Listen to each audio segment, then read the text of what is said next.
Hello. Today, you guys are listening to the 24th chapter of All the Young Days by MsKingBean on AO3. I hope you guys enjoy it, and let's get on with it. Chapter 24, second year, potions again.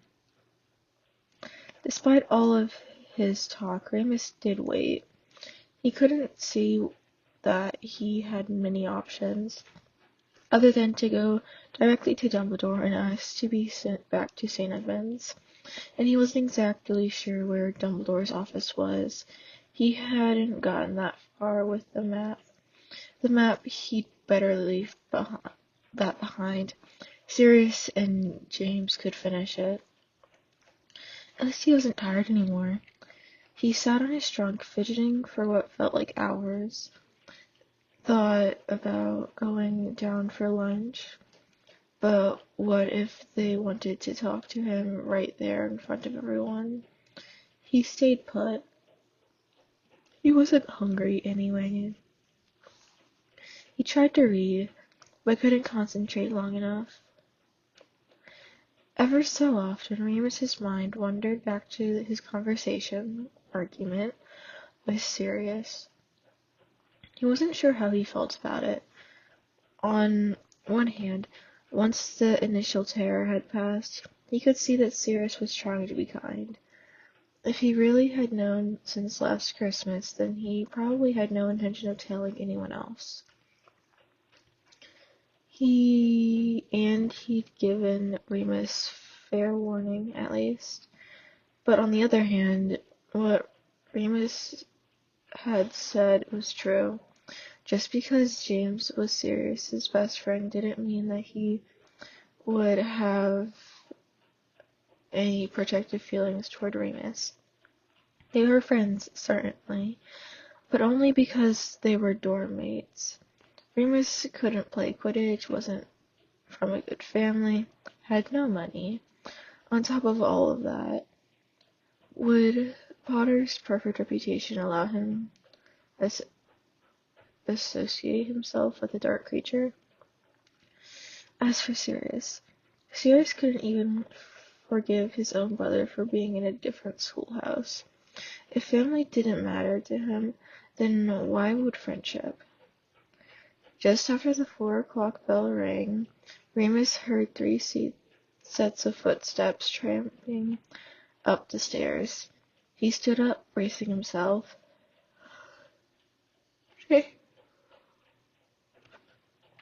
James entered the room first, looking very serious and somehow older than all of them. Sirius came in behind him, his expression inscrutable, no trace of emotion from earlier. Peter was the last, looking, as usual, very uncomfortable and out of his depth. "Hi, Remus," James said straight away. They all stood facing each other, the room feeling very small, even with the window open. "Hi," Remus replied, trying to keep his eyes on all 3 of them at once. "How are you feeling?" "Fine." "Look, mate, I'll get right into it, okay?" James ran his fingers through his hair, swallowing nervously. Remus could see his Adam's apple working. We couldn't not notice that you're away a lot, the hospital wing, every month, pretty much. Peter was nodding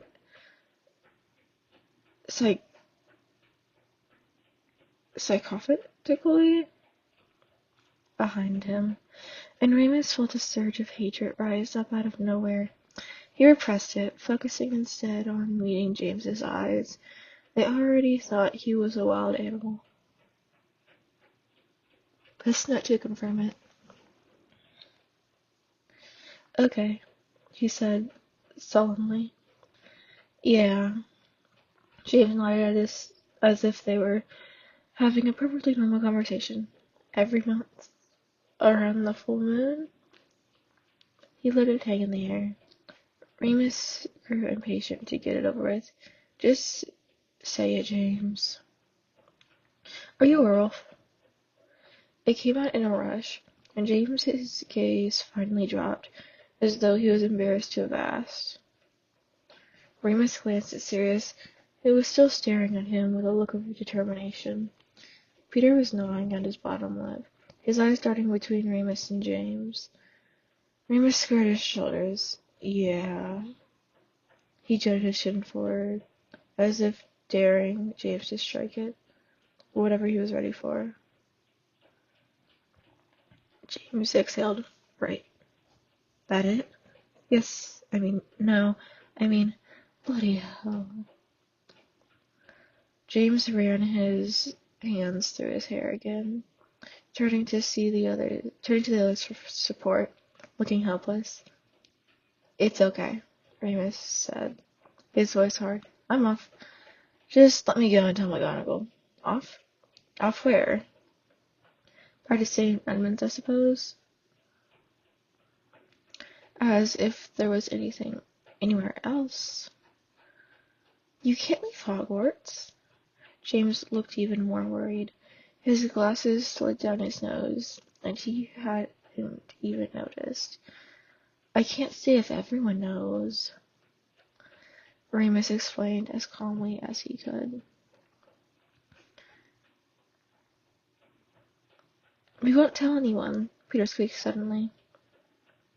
Remus looked at him in surprise, then at Sirius, then at James. James was nodding now. We won't, he confirmed. Remus shook his head, not allowing himself to entertain the idea, to even hope. Hope never got you anywhere. If he knew anything, he knew that. There was a rule written on his skin in thick silver lines. This isn't a game. Keep the secret. Or whatever. If other people find out, I will have to leave. It could be worse than that. They might. He didn't say it. What was the use in saying it? We won't let it happen. Sirius finally spoke, stepping tentatively forward. Will we? He turned to Peter and James, either side of him. They both looked very serious and very frightened, but they both shook their heads firmly. Trust us, James said. Please? He agreed to give them a month. Or they agreed to give him a month. He wasn't sure.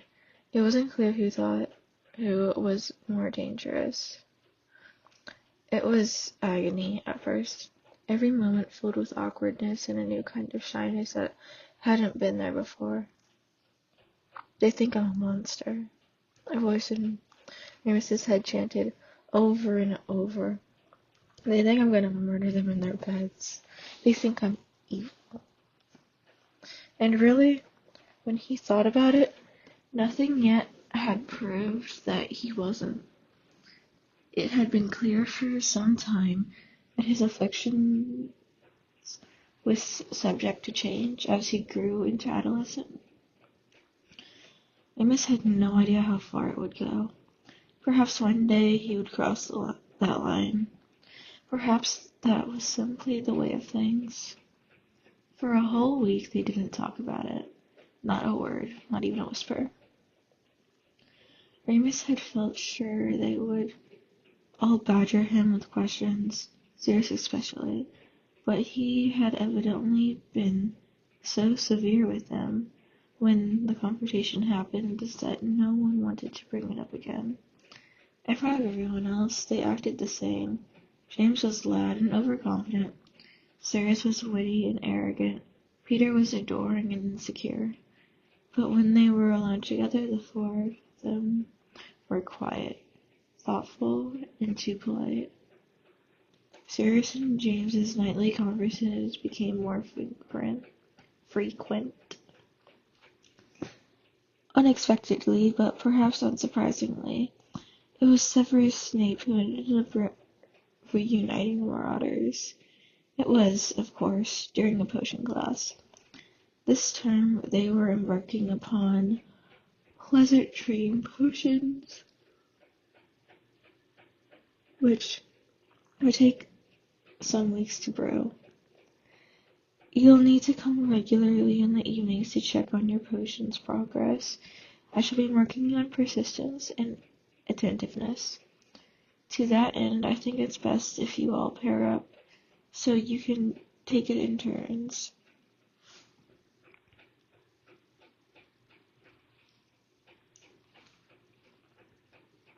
Slughorn announced. There was a general flurry and chatter as students began to pick their partners. Remus resigned himself to sharing with Peter, as usual, but above the commotion, Slughorn raised his voice again. No, I've learnt my lesson. He gave the marauders a severe look. You may not choose the same partners you had last year. Sirius and James looked at each other, then at Peter and Remus, sizing them up. Remus cringed. In fact, Slughorn continued, I think I shall assign the partners.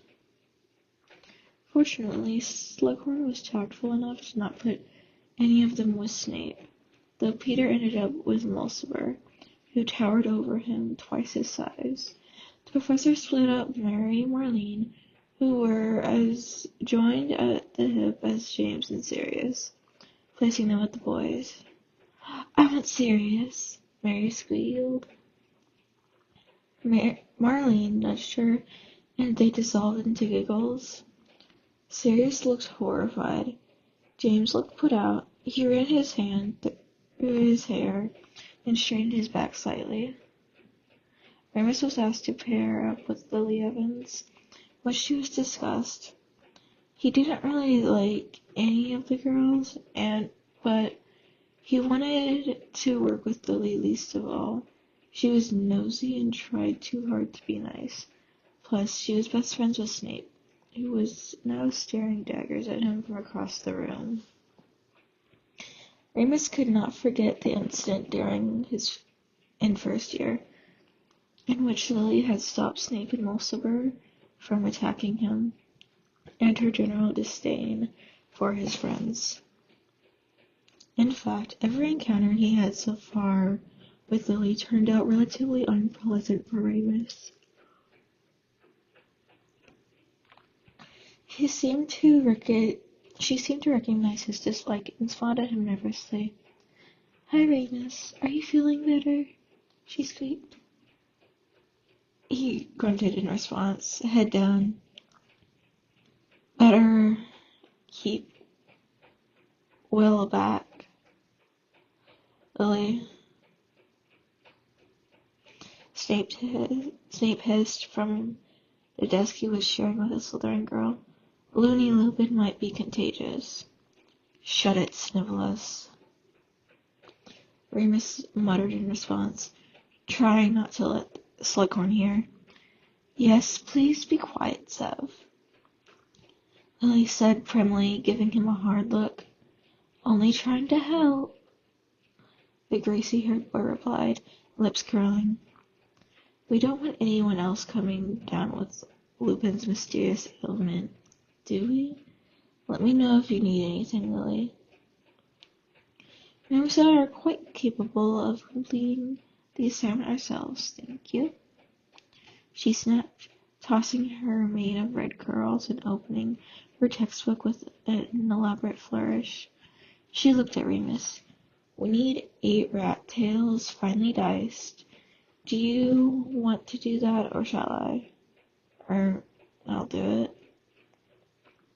Remus replied, taking it back. Good, I'll start weighing the rosemary leaves then. They worked quietly for a while, and it might have been all right if they were at another desk, but Snape was close behind them the whole time, casting spiteful glances at Remus and speaking just above a murmur. Of course, Loony Lupin is quite apt, he said to the girl he was working with, because he really is utterly mad. I've seen him wander around the castle on his own, lurking in dark corners. You may recall he actually attacked me last year. He's clearly dangerous. I don't know why Dumbledore allows it. Remus felt his ears turning red. He turned around, holding out his wand. Say one more word, he growled. Snape looked at him up and down, smirking. Lily grabbed Remus's arm and pulled him back. Just ignore him, she whispered, though she sounded very annoyed herself. He's having a bad time at home and blames it on everyone else, that's all.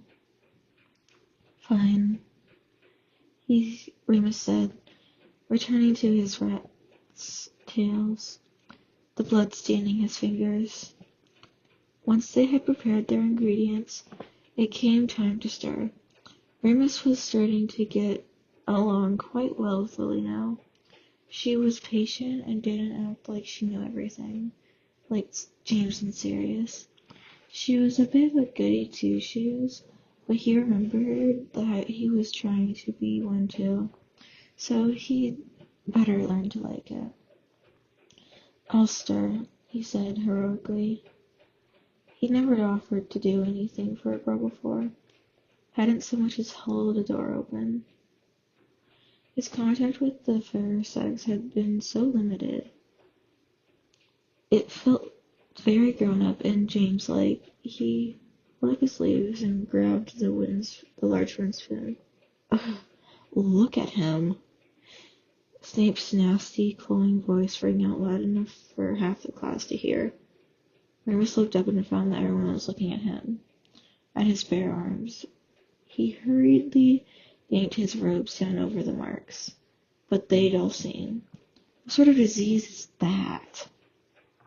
Shut up, Severus, Lily barked. Why do you have to be so horrid? Lily, just look. Mind your own business. Remus's mind was racing. He wished the ground would swallow him up. He wished he could crawl under the desk. He wished he knew how to apparate. He'd give anything to throw another punch at Snape. The Marauders had heard too. Sirius and James raised their heads from their cauldrons. Oi, Snivellus, what are you saying about our mate? Oh, stay out of this, Potter, Lily groaned. You'll only make it worse. Silence, please, Slughorn boomed. You're not first years anymore. I should think you're able to concentrate on the task at hand. Everyone fell quiet. Remus was gripping the stair with all his might. I'm sorry, Remus, Lily whispered, looking genuinely upset. He's such a... Oh, I don't know. Look, I've got these. She held up her hand covertly. Remus looked down. She held two grayish round things that looked like bullets or tablets. What? He asked gormlessly.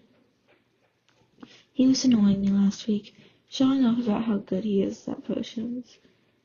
I know it's petty of me, but I want to teach him a lesson, so I made these. Then he had this thing with his mom, and I felt sorry for him, so I didn't use them. But now... Evans, Remus said, exasperated. What are they? Just something I've been playing around with in Slug Club. Lily smiled enigmatically. Remus noticed that she was actually strikingly pretty. They'll react with his potion. It'll be really good. He stared at her awestruck. But you're such a teacher's pet, Spot. Goody, goody. She smiled wider, showing off all her neat white teeth. Some of us know how not to get caught, Mr. Marauder. He shook his head, bemused. Here. She shoved the pillow in his hand. You do it. Tell us the man when he's not looking. Oi, Potter, She shouted across the room. James's head snapped up, his glasses foggy from the steam emanating from his cauldron. Huh? Snape had looked up too, and was glaring at James. Remus moved quickly, pretending to yawn and stretch his arm out, his right hand reaching over Snape's cauldron. He dropped the pill in the pills, just as Lily said, "Oh, nothing," very sweetly, before turning back to her work. Both Snape and James stared at her in confusion. Remus was impressed. His admiration only grew as she grabbed Remus's hand, yanking him back as Snape's cauldron exploded behind them, a magnificent mess of foaming purple bubbles filling over the brim, all over Severus and his partner's clothes. The whole class began to laugh, and Snape turned white with rage, his nostrils flaring. "Oh dear!" Slughorn bustled over, a bit overeager with the beetle husk. Severus? It wasn't me." Snape fumed, purple bubbles settling in his hair. "He did something." He pointed at Remus, who winced. "He must have." "Did you see Mr. Lupin tamper with your potion?" "No, but—" "Come now, boy." Slughorn laughed, throwing him a green tea towel. "We all make mistakes, even you." Severus spluttered incoherently, and Lily was clearly struggling to keep a straight face, eventually having to turn around, her shoulders shaking in silent hysterics. After the lesson, the Marauders piled on Remus in the hallway, whooping and cheering. "You did it, didn't you? Brilliant. How did you do it? You crab up potions." Remus grinned at them, neither confirming nor denying. Over James's shoulder, he saw Lily flash him a quick smile before hurrying away up the stairs. "Didn't I tell you?" Sirius proclaimed brightly, throwing an arm around James and another around Remus. "He's still a Marauder." And that is it for chapter 24. Yep, 24. I hope you guys are remembering to wait. Yeah, anyways, please leave the author kudos. They deserve it. MsKingBean89 is amazing. Please remember to eat 3 meals a day and drink 64 ounces of water a day. And if you'd like, please like, subscribe, and leave a comment on what I should read next. And thank you guys for tuning in. See you next time. Bye-bye!